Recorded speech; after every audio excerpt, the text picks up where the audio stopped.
மக்களே! இன்னைக்கு நம்ம கிராமத்து கைமணம் நிகழ்ச்சியில சூப்பரா ஒரு குருமா ரெசிபி தான் நம்ம இன்னைக்கு பார்க்க போறோம். நம்ம இன்னைக்கு பார்க்க போற குருமா ரெசிபி ரொம்ப டிஃப்ரெண்ட்டா இருக்கும். நான் வந்து இன்னைக்கு மொச்சக்கொட்டை வச்சு ஒரு குருமா ரெசிபி தான் பண்ண போறேன். நம்மளுக்கு சீசன்ல கிடைக்கும்போதே நம்ம இந்த இந்த பருப்புல இருக்கிற தோலை எடுத்துட்டு, வெறும் பருப்பு மட்டும் எடுத்து நல்லா காய வச்சுக்கலாம். அந்த மாரி நம்ம ஒரு 1 இயர் வரைக்கும் கூட நம்ம இத ஈஸியா நம்ம ஸ்டோர் பண்ணி வச்சுக்கலாம். அந்த மாரி நான் ஸ்டோர் பண்ணி வச்சிருந்த பருப்ப 1 கப் அளவுக்கு எடுத்து நைட்டு நான் ஊற வச்சு வச்சிருக்கேன். ஊறுனதுக்கு அப்புறம் நல்லா சூப்பரா ஃப்ரெஷ்ஷா இந்த மாரி வந்துரும் பருப்பு.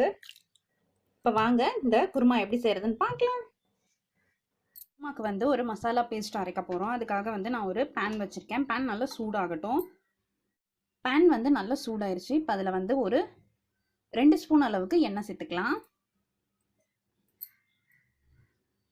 நல்லா காஞ்சிட்டு இருக்கு. இப்போ அதில் ஒரு 1 இன்ச் அளவுக்கு பட்டை துண்டு எடுத்து இந்த மாதிரி உடச்சி வச்சிருக்கேன். அதை இதில் சேர்த்துக்கலாம்.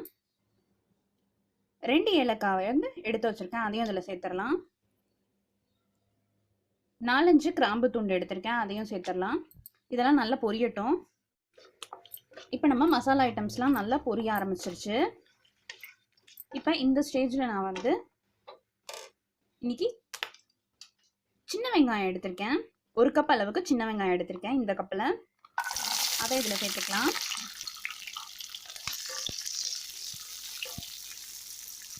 குருமாவில் சின்ன வெங்காயம் சேர்த்து நம்ம குருமா செய்யும் போது ரொம்ப ரொம்ப டேஸ்ட்டாக இருக்கும். அது மட்டும் இல்லாமல் சின்ன வெங்காயம் ரொம்ப ரொம்ப உடம்புக்கு நல்லதும் கூட. வெங்காயம் நல்லா கோல்டன் ப்ரௌன் ஆகிற வரைக்கும் நல்லா வதக்கி எடுத்துக்கலாம்.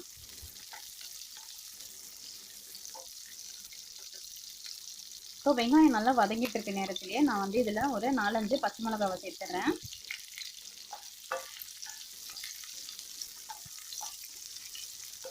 பச்சை மிளகா ஃப்ளேவரும் ரொம்ப சூப்பராக இருக்கும் இந்த குருமாவில். இது ரெண்டும் நல்லா வதங்கட்டும். வெங்காயம் நல்லா வதங்கிருச்சு பாருங்க. இந்த அளவுக்கு நல்லா கோல்டன் ப்ரௌனுக்கு வதக்கி எடுத்துக்கிட்டாச்சு. இந்த அளவுக்கு வதங்கினதுக்கப்புறம் இப்போ இதில் நான் 3 பெரிய தக்காளி இதில் சேர்த்துக்கிறேன்.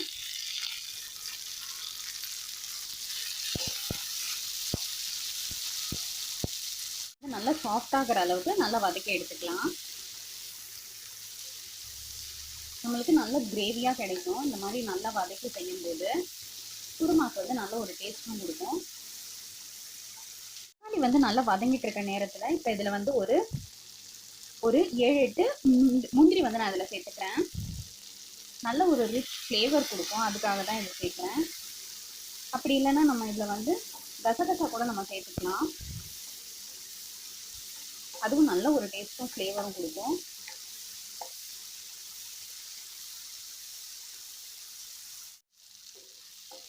நம்ம சேர்த்துக்கிட்ட வெங்காயம் தக்காளி எல்லாமே நல்லா வதங்கிருச்சு. நல்லா சாஃப்டாக வதங்கிருச்சு. இப்போ இதை நம்ம ஆற வச்சு நல்ல ஒரு பேஸ்ட்டாக அரைச்சி எடுத்துட்டு வந்துக்கலாம். நம்ம குருமா தாளிக்கிறதுக்காக நான் ஒரு ப்ரெஷர் பேன் வச்சுருக்கேன்.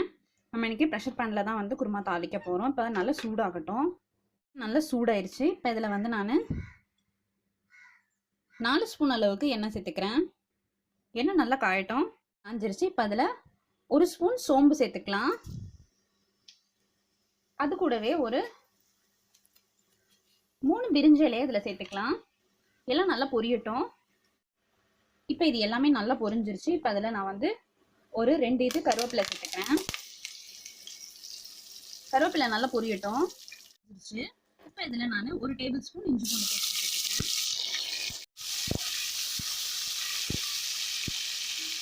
இஞ்சி பூண்டு பேஸ்ட் பச்சை வாசனை போகிற அளவுக்கு நல்லா வதக்கி எடுத்துக்கலாம்.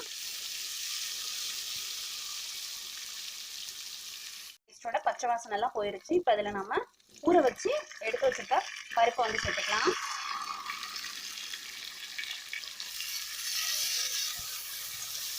நல்லா 2 நிமிஷத்துக்கு நல்லா வதக்கி எடுத்துக்கலாம் பருப்பு.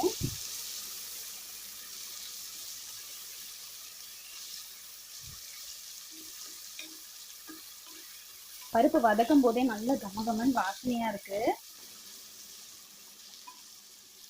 இப்போ பருப்பு நல்லா வறுபட்டுடுச்சு. நல்லா ஒரு 2 நிமிஷத்துக்கு நல்லா வதக்கி எடுத்துக்கிட்டாச்சு. இந்த அளவுக்கு வதக்கி எடுத்துக்கிட்டதுக்கப்புறம் இப்போ இதில் நம்ம அரைச்சி வச்சிருக்க பேஸ்ட்டை சேர்த்துடலாம். இப்போ நல்லா ஒரு முறை கலந்து விட்டுறலாம்.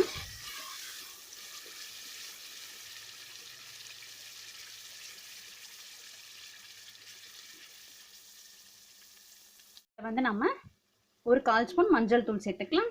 காரத்துக்கு நான் வந்து 4 ஸ்பூன் மிளகாய் தூள் வந்து சேர்த்துக்கிறேன். இது வந்து குழம்பு மிளகாய் தூள் தான் நான் சேர்க்குறேன்.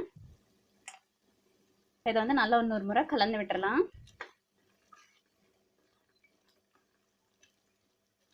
மிளகாத்தூளோட பச்சை வாசனை போகணும்.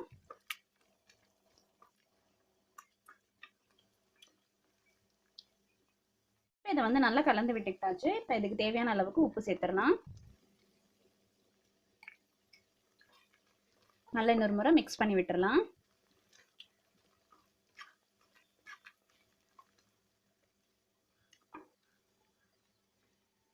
இருக்க நேரம் இதில் வந்து ஒரு 1/2 ஸ்பூன் சீரகத்தூள் சேர்த்துக்கலாம்.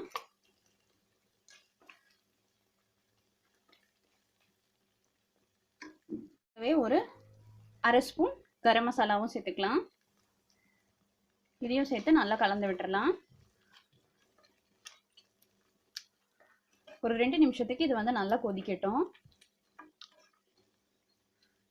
நல்லா கொதிக்க ஆரம்பிச்சிருச்சு. இப்போ அதில் நான் வந்து நம்ம குருமாக்கு தேவையான அளவுக்கு தண்ணியை சேர்த்துக்கலாம். தண்ணி சேர்த்ததுக்கப்புறம் நல்லா ஒரு முறை கலந்து விட்டுறலாம். இந்த ஸ்டேஜில் உப்பு காரம்லாம் கரெக்டாக இருக்கான்னு செக் பண்ணிக்கலாம். வந்து ஒரு 1/2 ஸ்பூன் வந்து கசூரி மேத்தி நான் அதில் சேர்த்துக்கிறேன். நல்ல ஒரு ஃப்ளேவர் கொடுக்கும்.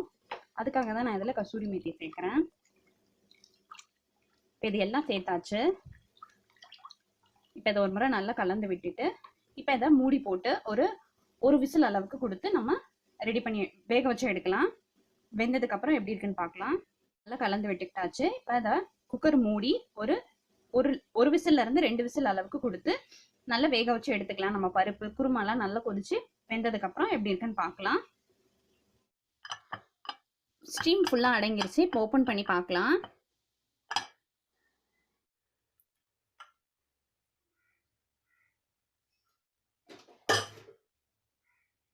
ரெடி ஆயிடுச்சு பாருங்க. நல்லா எவ்வளோ கலர்ஃபுல்லாக சூப்பராக இருக்கு பாருங்க. வாசனை அட்டகாசமாக இருக்கு. நல்ல கமகமன் வீடே மணக்குது. அந்த அளவுக்கு நல்ல வாசனையா இருக்கு. நம்ம பருப்பும் நல்லா வந்து வெந்துருச்சு. இந்த குருமா பார்த்தீங்கன்னா நான்வெஜ் குருமா மாதிரி சூப்பராக இருக்கும். டேஸ்ட்டும் ஃப்ளேவரும் ரொம்ப ரொம்ப சூப்பராக இருக்கும். இது வந்து இட்லி தோசை சாப்பாடு கூட கூட ரொம்பவே சூப்பராக இருக்கும். இப்போ வாங்க சூப்பராக ரெடி பண்ணியாச்சு இந்த குருமா. வாங்க இதை இப்போ டேஸ்ட் பண்ணலாம். ரெடி பண்ணியாச்சு நம்மளோட பித்துக்கு பருப்பு குருமா. ரொம்பவே டேஸ்டாகவும் சூப்பராகவும் இருக்கும் இந்த குருமா.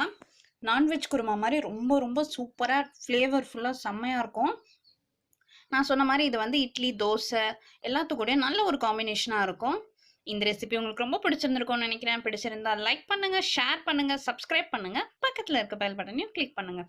வேறு ஒரு இன்ட்ரெஸ்டிங்கான வீடியோவோடு நான் உங்களை சந்திக்கிறேன். நன்றி, வணக்கம்.